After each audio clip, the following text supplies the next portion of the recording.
Welcome back everyone, Patrick here, moving on to the next question. So we have to find the missing variable in each of these scenarios over here. And there's going to be a couple more scenarios. This is going to be one set, and then in the next video I'm going to do a couple of more other scenarios. So in part A, we have a square that has an area of 36 centimeters squared, and we have to find the perimeter. So with stuff like this, what I usually like to do is start with a diagram. So for part A, we're dealing with a square like this, and we're told that the area of the square is 36 centimeters squared. And what we need to find is the perimeter, meaning that we have to find the sum of the length of all four sides. Now, because we're dealing with a square, we know that all of the sides are going to have an equal length. So what we can do is we can label the side as x. So this would be x, this would be x over here. So we could bring in a new variable and say x equals the length of the square. And so we can break this first scenario down into two steps. We could first find the length of the square, which we can do that because we're given the area. And then once we have the length of the square, we can just multiply by 4 or add it 4 times to get the perimeter. So we know that the area of a square is going to be what? If x is the length, it's just going to be x times x, right? Which is the same as x squared.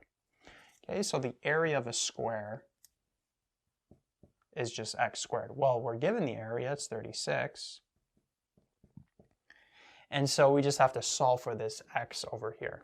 And how can we do that? Well, what number multiplied by itself would give us 36? Another way to do this, we could square root both sides to get the x by itself. What's the square root of 36? Well, it's 6, right? 6 centimeters times 6 centimeters would give us 36 centimeters squared.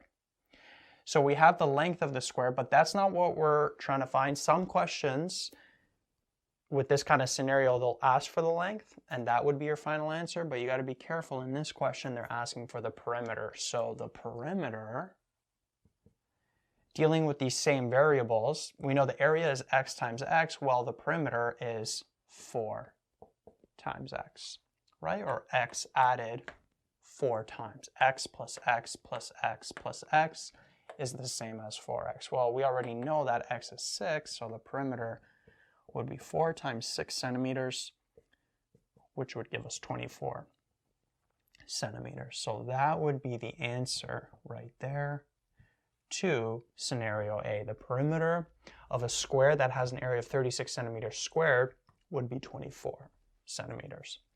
Now let's move on to part B. In part B, we're dealing with a rectangle. So let's draw this over here. We're told the rectangle has a length of 5 centimeters. So this is 5 centimeters over here, meaning that this as well is 5 centimeters, right? Both of these have the same length. And then we're told the area is 20 centimeters squared. And we have to find the perimeter.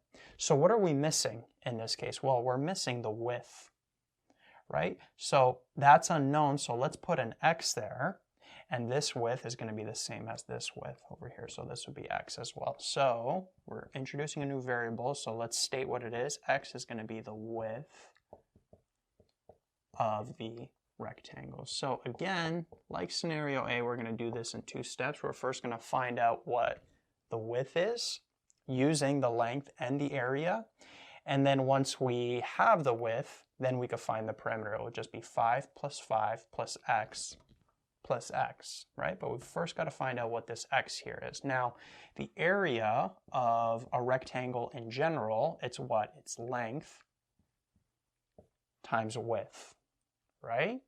So the area we're given, that's 20. The length we're given, that's 5, but then the width, that's what we're solving for, so that would be x right there. Okay, so we basically have, if we get rid of these brackets to make it look nicer, 20 is equal to 5x. And so how can we solve for this x here? 5 times what number gives us 20? Well, we can also just divide both sides by 5. and then these would cancel out. So x would equal 20 over 5, which would give us 4 centimeters, right? So this x here ends up being 4 centimeters. You could check it. 5 centimeters times 4 centimeters does indeed give us 20 centimeters squared. So if we fill in the all the lengths and widths of the rectangle, that's what we get. And so notice now from this information, we can get the perimeter, right? It's just going to be 5 centimeters plus 5 centimeters plus 4 centimeters plus 4 centimeters, right? Which would be 10 plus 8, so it would be 18 centimeters. So that would be the final answer for scenario B.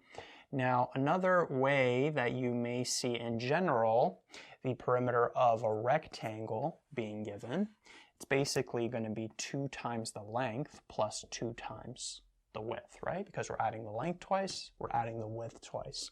So if you use that formula, notice you'll have 2 times the length, which is 5, plus 2 times the width, which is 4.